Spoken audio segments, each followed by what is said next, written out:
friends. Hello, hello, hello. Give me a moment as I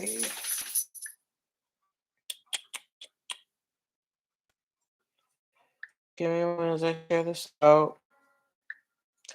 How y'all doing?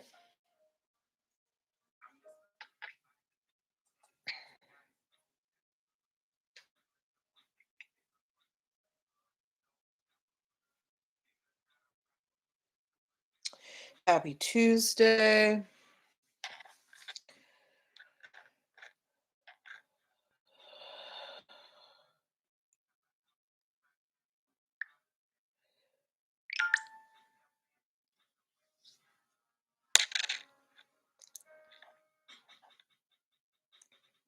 Ooh. Hey, Drake, calm yourself down. Drake trying to take over my YouTube channel. No, thank you, sir. You have enough money. I need all my little YouTube coins. Okay, so Facebook, we're on YouTube. Let's go to Instagram.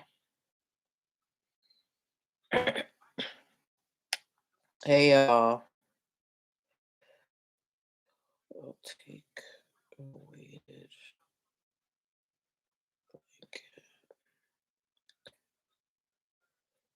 Okay, so we are shared out on all our platforms. We are on Hi Lisa 1968. We are on Facebook, YouTube, and Instagram. Hi Nancy Matthew 27. Yes, we are getting started with the show at 8:05. But if you're new here, we do give the first 5 minutes for people to make their way on in. So relax, sit back, grab a drink. Yes.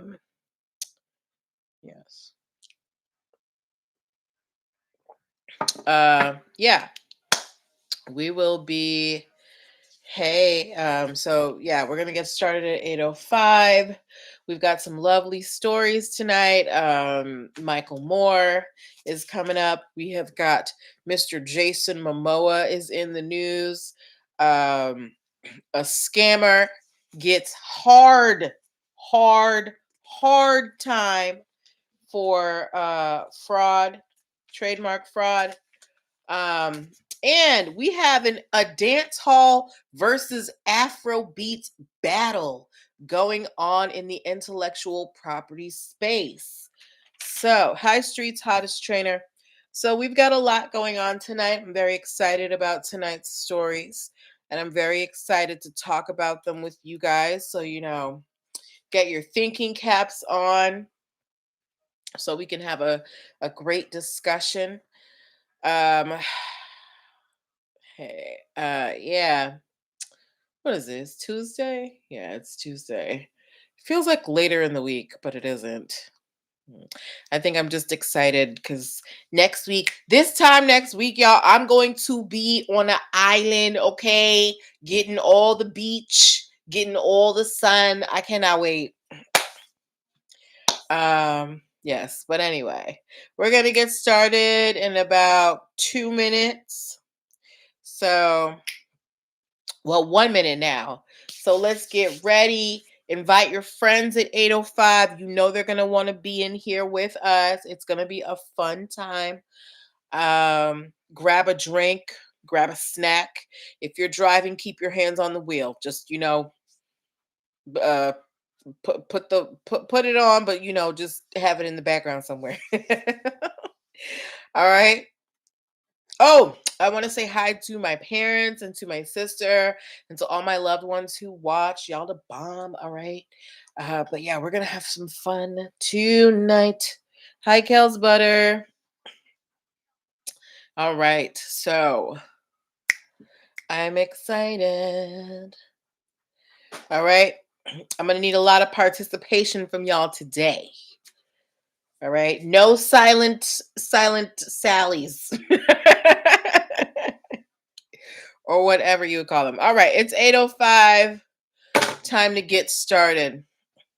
Okay, welcome, welcome, welcome. Happy Tuesday, everybody. Welcome to NPL Legal Dish. This is my Monday through Wednesday live broadcast where I teach business and legal concepts using pop culture and celebrity news. If this is your first time seeing my face or hearing my voice, and you're like, who's this lady? Why is she here? Why is she talking? I'm Natalie Pierre Lewis. I'm the host of the show, and I'm the owner and operator of NPL Consulting LLC, a business formation firm.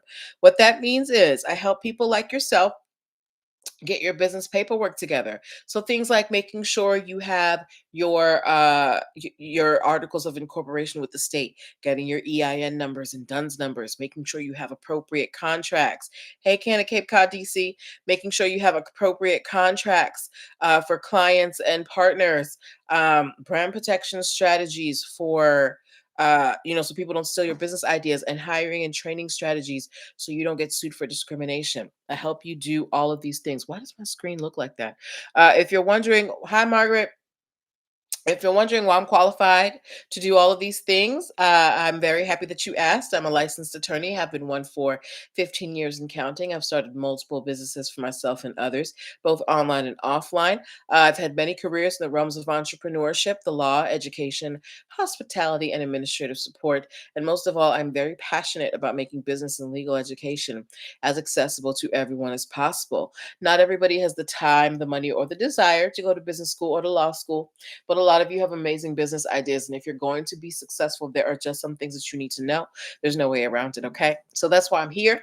So if you are in the startup phase of your business and you're just like, I don't know where to start, or you're like, I got to get all this stuff done and I don't know how, I can help you do that. All right. So I want you to connect with me.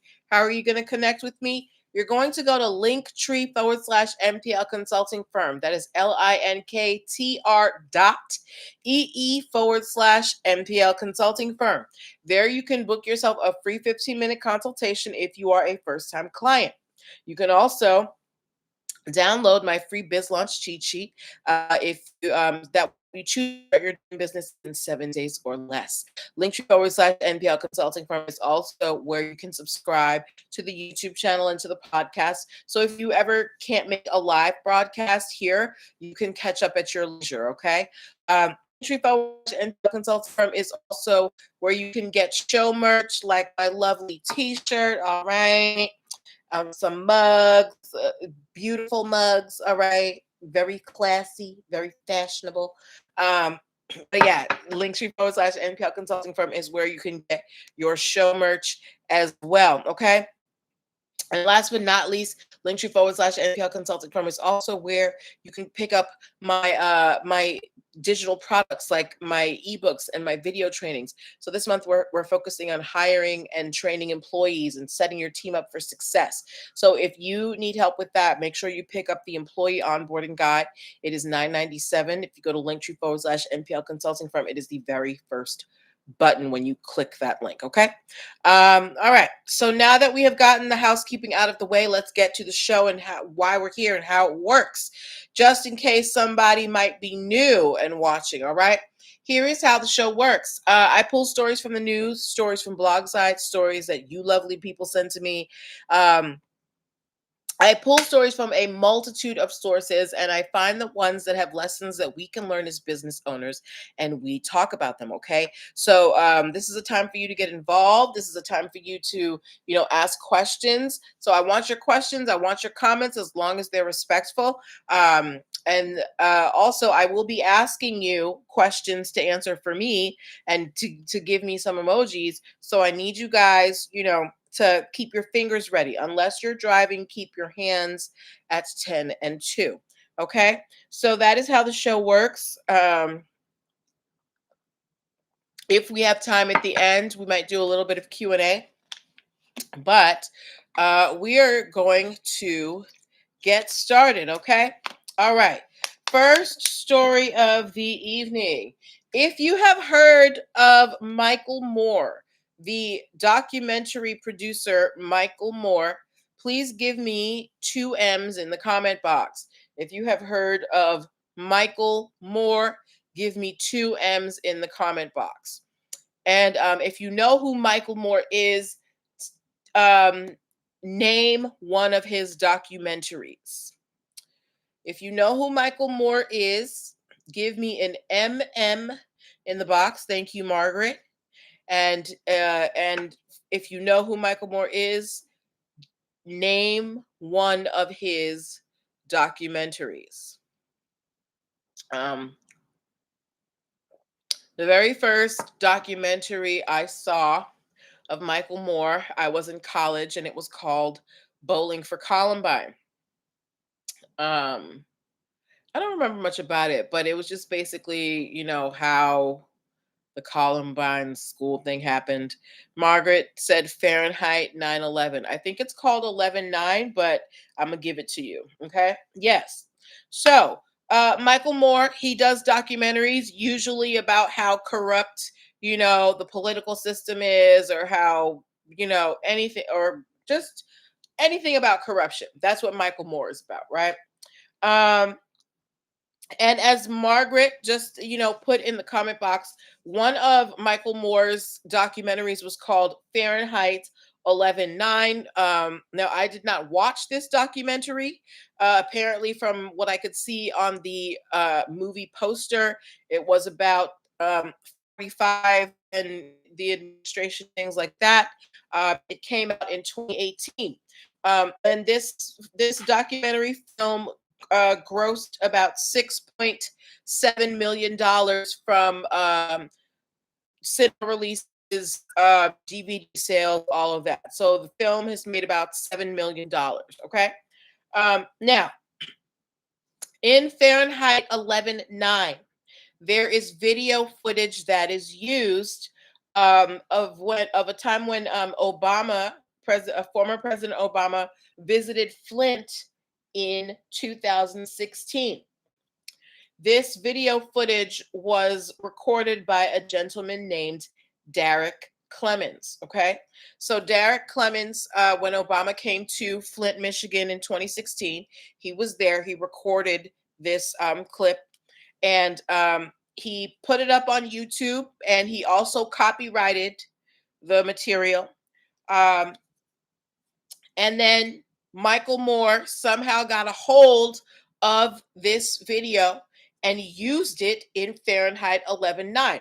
But he did not credit Mr. Clemens, nor did he pay Mr. Clemens for the video or ask him even for his permission. He used the video without permission. And had Mr. Clemens not taken that video, that would have been a big piece of Mr. Moore's documentary missing. So Mr. Clemens is currently suing Mr. Moore for unspecified damages. So meaning he doesn't know how much, or we don't know how much. And Michael Moore hasn't responded to this. But do you think now, we know that things like this happen all the time, but considering Michael Moore, and don't get me wrong, I like Michael Moore, but Michael Moore positions himself as, the champion of the underdog, right? Do you think it's Kels Butter didn't even like give me time to get my question out. Kels Butter said he stole it, period, point blank.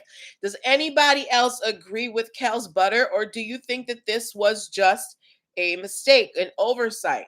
Do you think that Michael Moore or whoever works on his team, do you think they knowingly used this material without someone's permission? What do you, because Kels Butter said he stole it. He's not giving Michael Moore any space. I find it hard to believe that Michael Moore, um, he's been doing documentaries for a very, very, very, very, very long time. I find it hard to believe that you would not have systems in place, especially as a documentary maker, where you're pulling media from all different spaces to make sure that everything is cleared. So I hope that Derek gets his money. I don't know what's happening over at Michael Moore's camp. Maybe somebody dropped the ball, but if this man provided you valuable content that you did not pay for to use in your documentary, and you made $7 million. So, uh, how much do we think Derek should get? How much should Derek get from Michael Moore if he gets anything? You missed my question. Okay, Margaret. My question, Kels had answered it. I was going to ask, do you think Michael Moore used this clip on purpose or was it just an oversight? um, because he used this gentleman's video without permission. Kels Butter said exactly. He's been in the business too long not to have his ducks right. Okay. So Kels Butter, I think you and I are on the same wavelength right here. I find it and Michael Moore, he's not a single individual. I'm sure you have a team of people who are supposed to take care of things like this. So I find it hard to believe that, you couldn't have found the owner and at least ask his permission or something. Jeez.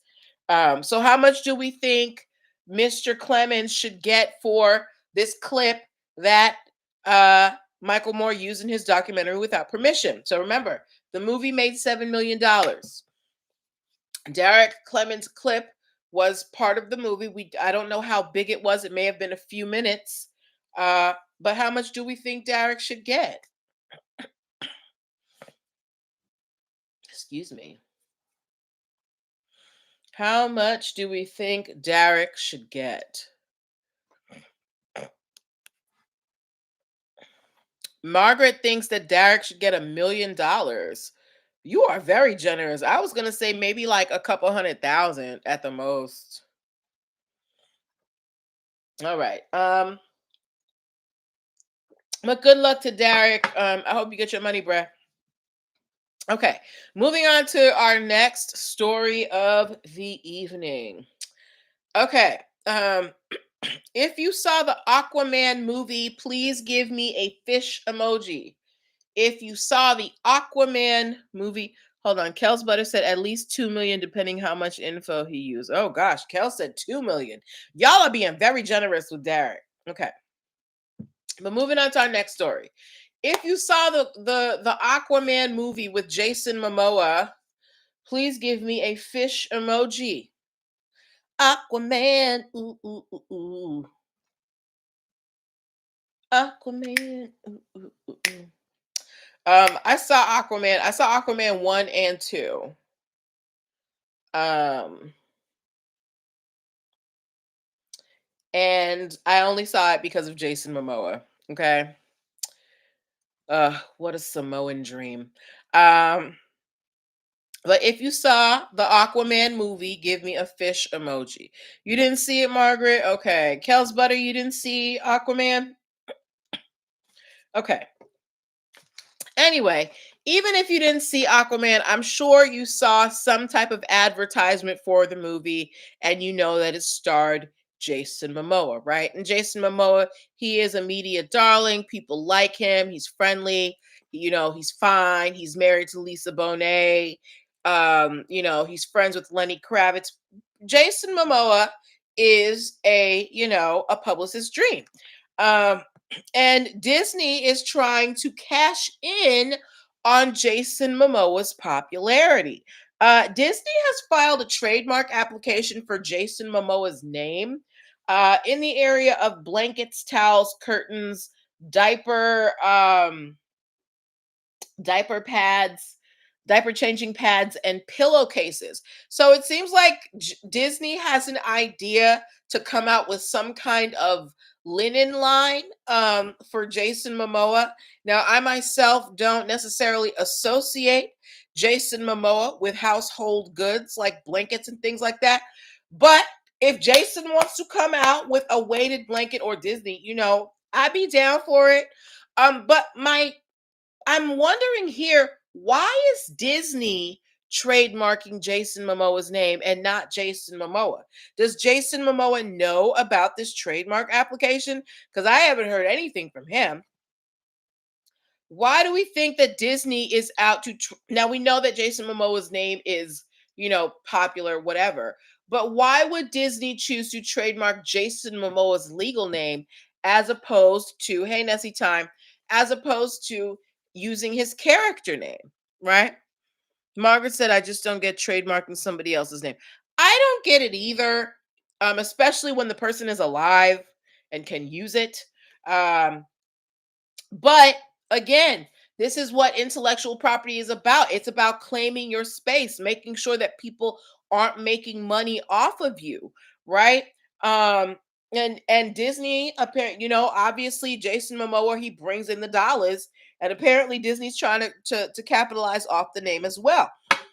What I'm waiting to see is whether Jason Momoa is in on this trademarking venture as well, because I don't see anything about him being involved. Um, but if they come out with some Jason Momoa linens, I'd be interested. Would anybody else be interested in purchasing, Jason Momoa home goods, some pillowcases, some blankets, some towels? You can feel like you're being hugged by a big Samoan. If you would be into buying Jason Momoa, blankets and towels and things, give me a thumbs up. If you would be here for a Jason Momoa home goods line, let me know what y'all think. Now, keep in mind, Jason Momoa does have a trademark for hiking gear, or like hiking boots and things like that, but not in the realm of blankets and things. Margaret said maybe. I'll be first in line, okay? Anyway, good luck to Jason Momoa.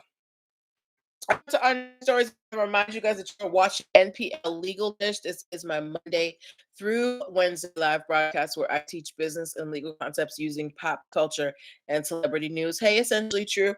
If you are in the startup phase of your business, well, I'm a licensed attorney with a passion for helping entrepreneurs achieve their dreams. So hit me up at linktr.ee/NPL Consulting Firm. That is the only link on my bio on Instagram and all over my page on Facebook.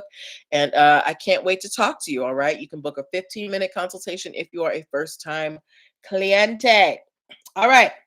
Moving on. This next story, guys, is a cautionary tale for you guys who are going to be seeking intellectual property, trademarks and things, and for people and for scammers out there. All right. Because we know that they be watching. So what is going on with my iPhone? Okay. So, hi, R. Dangerfield. So, there is a gentleman by the name of Suhorukovs. Victor Suhorukovs, right? And Mr. Suhorukovs has recently been sentenced to 52 months in federal prison, and then 24 months of supervised release when he gets out, as well as $4.5 million in restitution. Okay. So Mr. Suhorukovs is going to be spending 5.5 years in prison, at 2 years of supervised release, and he has to pay back $4.5 million in restitution. You want to know why Victor's has all of this stacked against him? You know what Victor was doing? Victor opened up 2 companies. He called one Patent and Trademark Office LLC, and the other one was called Patent and Trademark Bureau LLC. One of them was formed in Washington, D.C., and one of them was formed in New York. After Victor's formed these LLCs, he started sending out renewal notices to trademark holders. Okay. So, yes, essentially true. So basically, Victor's would go to the trademark website, see who had trademarks, and contact them using, the paperwork for his companies, and basically tell them, also these letters that he was sending out had the QR code that would take you to the USPTO office. But he would send letters out to people who had legal trademarks and say, hey, you have to renew your trademark. Your time is coming up. So the ones who would contact him back, he would send them invoices and they would send him checks, thinking that they were renewing their trademarks. Okay. So Victor was basically impersonating a federal agency. And now he's going to spend 4.5 years in prison. Those of you who have trademarks, or if it's currently being processed, or you plan on on getting a trademark in the future, if you choose to self file, if you are not doing it entirely through an attorney, you are going to get, yes, you have to renew a trademark every 10 years, Kels Butter. Okay. But Victor was just sending it out to any and everybody. Um, yes. So for those of you who plan on trademarking in the future, if you're going to self file, you will get a lot of junk mail. You will get mail saying, oh, you need all this stuff. And you need to be able to discern what mail is real and what mail is not. And that is where you may want to consult a legal professional to help you figure out if something is real or not. I remember one of my first clients, when we were applying for her trademark, she showed me some letter that she got in the mail. It looked very official, but this was, a solicitation from a private company. So if you plan on trying to self-file, or do part of the trademark process yourself, you need to be aware that you're going to get a lot of junk mail. Okay. And you have to check the mail very carefully to make sure it's not people trying to scam you. On the other side, y'all know we got scammers out here. Let them know that if you are trying to scam people out of their trademark money, you can go to jail. This gentleman, he scammed about 2,900 people out of their money. Because they thought it was an official an official document. Kels Butter said, so what's better, copyright or trademark? Well, copyrights and trademarks protect different things, right? Like we said, a copyright protects your works of art, things you make. So if you write a song, write a book, um, make a painting, create a sculpture, choreograph a dance, um, uh you know anything that you create from your mind, if you just want a copyright basically says, I created this and I get to say who uses it, right? So that's what a copyright does. It's basically just the official paper that says, this is mine. A trademark protects your mark in the marketplace when you're selling things. So a copyright, you're not necessarily selling. A trademark is for when you are in business and you want your mark to represent your business, and you have your trademark to say, hey, this symbol, this name, this word, it represents my products and nobody else can use them. Okay. um Kels Butter said, and he should go to jail. Nessie Time said, girl, I have had someone contact me on my website contact page saying my domain will be shut down if I don't pay this large amount of money. Bluehost took care of it. Yes, y'all, people are out here trying to scam in any way that they can. I've gotten scam texts saying that I sent people money on Cash App that I never sent. They're trying to get me to put my information on things. Scammers are in every place, and intellectual property is no exception. So Victor is going to have himself a nice little 4.5 year vacation in federal prison and have to pay back $4.5 million in restitution for scamming hardworking trademark owners. Okay. All right. So I want to know from you guys, do you think 4.5 years in jail and $4.5 million restitution, is that enough punishment? Is it too much? Is it too little? What do we think? Do we think that Victor should spend more time in jail? Should Victor be going to jail at all? Or should he just have to do restitution? What do we think about this sentence? Because he's going to do 4.5 years in prison, 2 years supervised release, and have to pay back $4.5 million. What do we think about that punishment? Is it too much, too little, or what do we think? Ooh, ooh, ooh. What do we think? What do we think?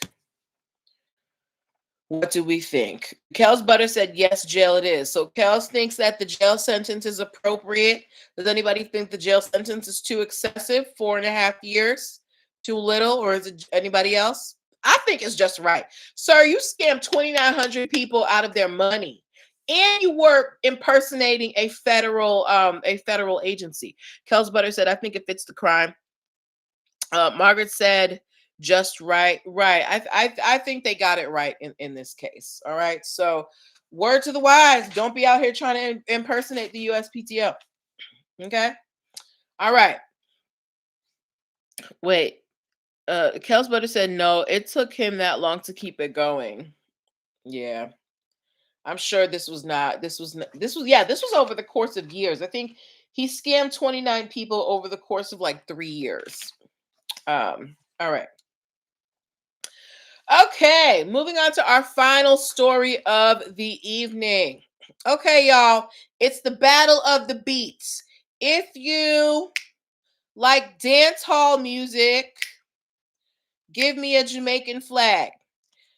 If you like Afro beats, give me a flag from Nigeria. Let me see which side you are for. Dance hall, if you're a dance hall, give me a Jamaican flag. If you're an Afro beats, give me a Nigerian flag. I'm gonna put both flags up because I love dance hall and I love Afro beats. That I can't even pick between the two of them. But let me know what you guys prefer, if anything.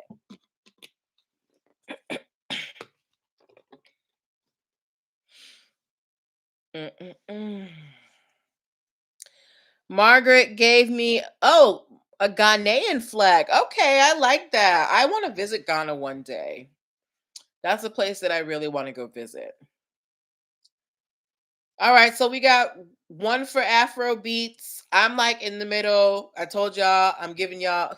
Oh, Margaret's giving me all the African flags. I got Ghana, I got Nigeria. Nobody's a dancehall fan here.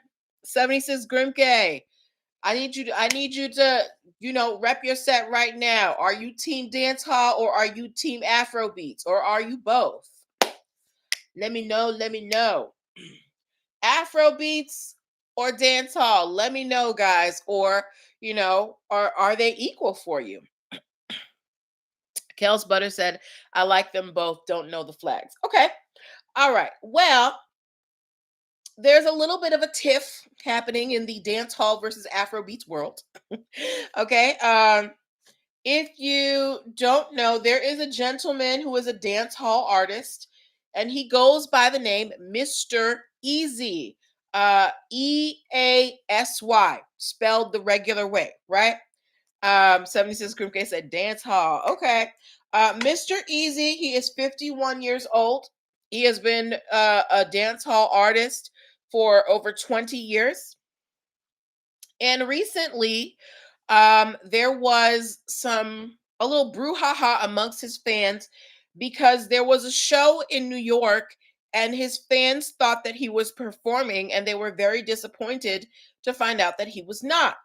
Now, why did Mr. Easy's fans think that he was performing at this venue? Because there is an Afrobeats artist who goes by the name Mr. Easy, EAZI. Okay? And two different, well, I wouldn't say different, but yeah, they're different. Two different genres, but the names are very similar. And because of this, Hello Sincere 39, there has started to be confusion between Mr. Easy, the dance hall artist, and Mr. Easy, the Afrobeats artist, right? Now, this is all happening overseas. It's not happening in the United States. Mr. Easy, the dance hall artist, is consulting a UK attorney. Thank you, Kels Butter. And Mr. Easy, I'm not even sure where he's from. But I want to know from you guys, music wise, right? Remember when we talked about Lady A and Lady Antebellum and those groups? Do you think there is room for two Mr. Easy artists because one is spelled differently? Mr. Easy, EASY, he has been doing dance hall for 20 years under the name Mr. Easy. And then you have Mr. Easy EAZI, who has been doing Afrobeats. I'm not sure how long he's been performing. Is there room for two Mr. Easys in the music sphere? Or are the names too similar? Nessie Time said, nope, no room for two Mr. Easys. Okay, so who do you think should have to change their name, Nessie Time? Mr. Easy, the dance hall artist, or Mr. Easy, the Afrobeats artist? Do, do, do, do, do. You know, that Essence song by Kid keeps coming in my head. Time is of the essence. Hey. 76 Grimke said never, too similar. Okay, so I've got two people who said that the names are too close. Kel's Butter said although they're spelled differently, it's too close for comfort. So we've got three. Margaret, do you have an opinion on whether there's room for two Mr. E? Okay, Margaret said too similar. All right, so we've got 4 people. Nessie Time said the one with less time. We got 4 people saying that it's too similar. Nessie Time says the one with less time in the marketplace should have to change his name. So, um, I don't know if I'm gonna do the research when I'm done. I'm not gonna lie to you and say that I will. But if you guys want, Kels Butter said the 20-year vet should be able to keep his name.